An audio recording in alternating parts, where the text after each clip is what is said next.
À la fin de cet entretien, cher Rachid, j'aimerais bien en fait poser deux questions. La première, c'est l'état actuel de l'anthropologie au Maroc en tant que science et son avenir. Donc je pose cette question premièrement. Et puis la question de relève. Donc vous prenez le temps un peu de combiner les deux questions. Alors, l'avenir de l'anthropologie. L'anthropologie, il est à la fois, bien sûr, les études anthropologiques depuis les années 80, bon, on était très peu nombreux dans les années 80, pas uniquement en anthropologie, en sciences sociales. Maintenant, il y a ce qu'on peut appeler la relève, les jeunes, 40 ans, 45 ans, y compris toi-même. Hein. Donc, Merci. il y a de la relève. Je suis très confiant par rapport à ça. Il reste un problème, c'est le problème de l'institutionnalisation de la discipline. Est-ce que c'est un problème ou pas? Moi, il y a deux scénarios. Soit qu'il y ait des départements d'anthropologie,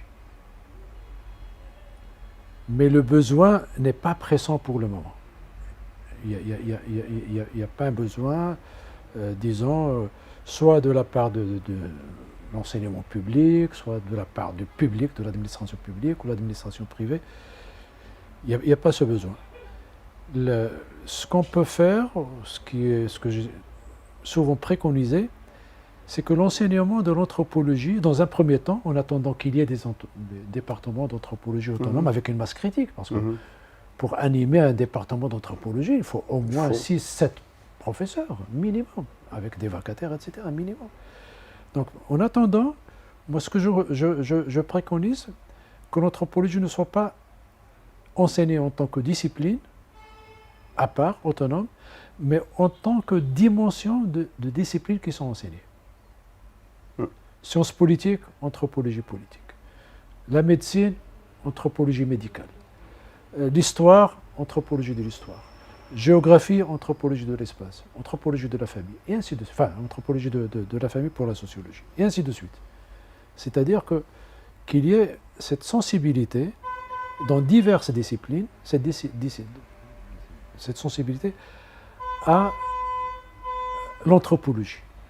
Parce que, quel que soit notre point de vue de l'interdisciplinarité, etc., l'anthropologie a une tradition de terrain, a une tradition de description microscopique. Maintenant, bien sûr, les frontières sont de plus en plus moins étanches. Le sociologue fait du terrain, le politologue fait du terrain, le géographe fait du terrain, etc. Mais il n'en demeure pas moins que la tradition la plus soutenue, hein, la référence, c'est la tradition anthropologique jusqu'à présent. Ça peut changer par la suite. Donc, c'est ce que j'ai fait. Donc, j'ai enseigné l'anthropologie aux juristes, anthropologie culturelle. Écoutez, un juriste qui n'arrive pas à dire qu'est-ce que c'est que la culture juridique, qui n'arrive pas à définir la norme au sens anthropologique, les valeurs au sens anthropologique, les droits humains au sens anthropologique, les coutumes, etc. Bon, il y a quelque chose qui manque. Bon, bien sûr, c'est une formation à part, mais la sensibilité anthropologique est un plus, qui fait réfléchir, qui aide. Moi, j'ai toujours rêvé, je l'ai dit, j'ai toujours rêvé d'un juriste qui décrit un procès dans un tribunal, comme le ferait un anthropologue. Voilà comment. C'est un procès, c'est quelque chose de public. Vous pouvez le décrire. Qu'est-ce que c'est qu'un procès? Bon, ce genre de description, idem pour les médecins, l'anthropologie médicale, pour aller à une science qui n'est pas une science sociale. Ben, écoutez, une bonne partie, sinon des fois la partie la plus essentielle dans des maladies, c'est la représentation que les gens ont de leur maladie. Et des maladies en général. Bon, Corona est un exemple. Les gens sont embarqués ou ne sont pas embarqués, pas en termes médicaux, mais en termes de la représentation qu'ils se font de la maladie, qu'ils se font du contact, qu'ils se font, etc., etc. Donc, moi, l'idéal un peu, là c'est pressant.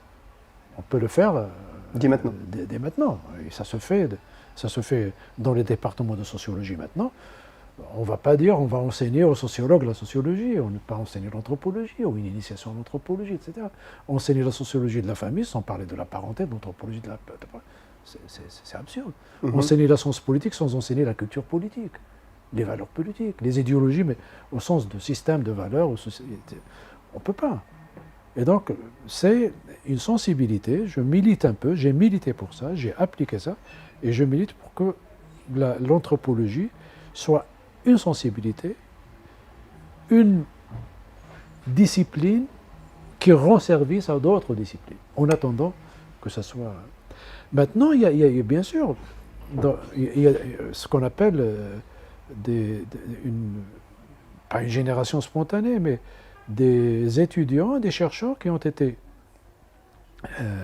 formés dans d'autres disciplines et qui se convertissent à l'anthropologie. C'était mon cas, c'était le cas des chercheurs de ma génération, mais c'est encore le cas de plusieurs qui ont fait Sciences Po, ou qui ont fait Histoire, et qui se lancent dans l'anthropologie au sens fort du terme. Donc là, moi, je n'ai aucune crainte pour la relève. D'ailleurs, si je peux faire un peu de la publicité pour Esperis, Tamouda, le numéro actuel, numéro 100, qui va paraître dans une semaine. Oui, je dis qu'il y a une contribution à vous aussi. Exactement, il y a une contribution. Non, il y a une contribution à moi, il y a une contribution de 4 générations. La génération qui m'a précédé, moi, la génération de Fadma et Toumouz, et la génération qui est entre les deux. Donc il y a 4 générations qui ont contribué. Donc je ne me fais pas beaucoup de... C'est encourageant. Je le dis dans les deux sens. Soit l'anthropologie en tant qu'une science, j'aime pas ça, mais bon, une science voisine, auxiliaire, etc., peu importe. Je suis politologue, mais je suis ouvert sur l'anthropologie, comme je peux être ouvert sur la psychologie ou la psychanalyse. Si ma recherche m'y pousse. Et donc, voilà. Donc, maintenant, concernant mon avenir, j'ai parlé de l'esprit du terrain. Je peux ne pas faire du terrain, mais continuer à m'inspirer de mon terrain toute ma vie. Donc, tant que la santé est là et tant que la force est là. Oui. Voilà. Ceci veut dire, pour finir, est-ce qu'on continue à plaidoyer pour l'enseignement d'abord de l'anthropologie et généraliser l'enseignement de l'anthropologie auprès des collègues qui ne sont pas forcément anthropologues, ou bien commencer par généraliser la pratique des jeunes étudiants et chercheurs, de l'envoyer vers s'inspirer des grands travaux anthropologiques comme les vôtres et des autres chercheurs. Ça veut dire que la pratique anthropologique devient quelque chose qui est banal, évidente, généralisée, et comme ça on construit la tradition. Oui, non, quand j'ai parlé de la discipline, de la sensibilité anthropologique, c'est que lorsque j'ai parlé des médecins, pour aller vraiment vers l'exemple extrême, un médecin, lorsqu'il va passer un entretien avec un malade sur les représentations, il doit savoir ce que c'est qu'une représentation et comment conduire un entretien sur les représentations. Il maîtrise la technique de l'entretien lorsqu'il s'agit de la maladie en tant que médecin.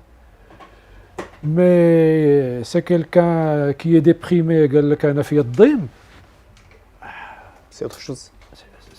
C'est quoi le dim? Ce sont des termes.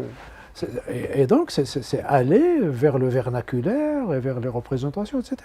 Et pour cela, il peut faire du terrain, mais autant, pas qu'anthropologue, mais tant que médecin, ouvert sur l'anthropologie. Il doit faire du terrain. Idem, maintenant, dans des départements de sociologie, ils font du terrain anthropologique à leurs étudiants. Bon, c'est du terrain soft, c'est 2 jours, 3 jours, mais bon, c'est toujours une initiation, c'est une sensibilisation. Donc le terrain n'est pas exclusif à l'anthropologie. J'ai dit tout à l'heure que les politologues maintenant commencent à le faire. Aux États-Unis depuis quelques décennies, les sociologues également. Donc l'école de Chicago, c'est les années 30. C'est les années 30.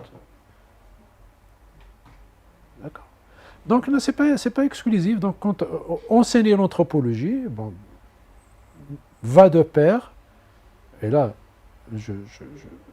j'invoque également la responsabilité sociale des chercheurs, va de pair avec l'initiation au terrain.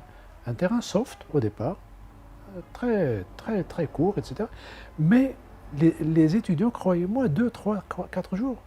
Moi, c'est une semaine avec Paul Pascan qui a fait que, voilà, je me suis dit, bon, voilà, maintenant, je vais faire du terrain. C'est ça que je voulais faire. Je vais continuer à faire du terrain, parce que j'ai fait du terrain avant, mais ça consolide. Je dis, bon, voilà, voilà ce que je dois faire. Et ça fait partie de la responsabilité sociale du chercheur, maintenant. Personne n'oblige un département des enseignants à accompagner. Et des fois, moi, j'ai dit même à mes collègues, si l'université est incapable de le faire, vous dites aux étudiants, cotisez. Et on le va faire. C'est un engagement. Voilà, ceux qui travaillent vont cotiser davantage, ceux qui ne travaillent pas vont cotiser moins. Et puis prendre une police d'assurance, j'insiste là-dessus, une police d'assurance, et aller sur le terrain. J'attends personne. J'ai toujours milité pour le fait que vous êtes une personne, un individu, un acteur avec une volonté. Il y a les lourdeurs structurelles, on peut toujours les contourner. Il faudra juste être intelligent et malin, haraimi, comme on dit déjà. Il faut être haraimi pour contourner les lourdeurs institutionnelles. Et on a fait comme ça, et il y a pas mal de départements de sociologie qui font la même chose. Soit que je suis en contact avec eux, soit qu'ils le font juste parce qu'ils ont eu également l'intuition de le faire. En tout cas, merci, c'était un long parcours. Très bien. J'étais très content d'avoir fait ce voyage avec vous, avec c'est un plaisir, avec Aziza Hilawa. Merci beaucoup. C'est un plaisir vraiment partagé, ça me touche au cœur et en plus, pour moi, ça donne aussi une idée sur le parcours d'un anthropologue, ce qui m'intéresse d'une manière ou d'une autre un peu personnelle. Je tiens à remercier Tahar Abdellaoui, qui est le directeur de la chaîne Ibda Production, qui nous a aussi accompagnés. Et que, donc, peut-être que j'invite à dire bonjour. Oui, beaucoup accompagnés. Dire bonjour à la fin, comme ça au moins tu seras avec nous dans cette aventure-là. Merci beaucoup, Tahar, pour ta présence, pour ta accompagnement. Ah, bien sûr.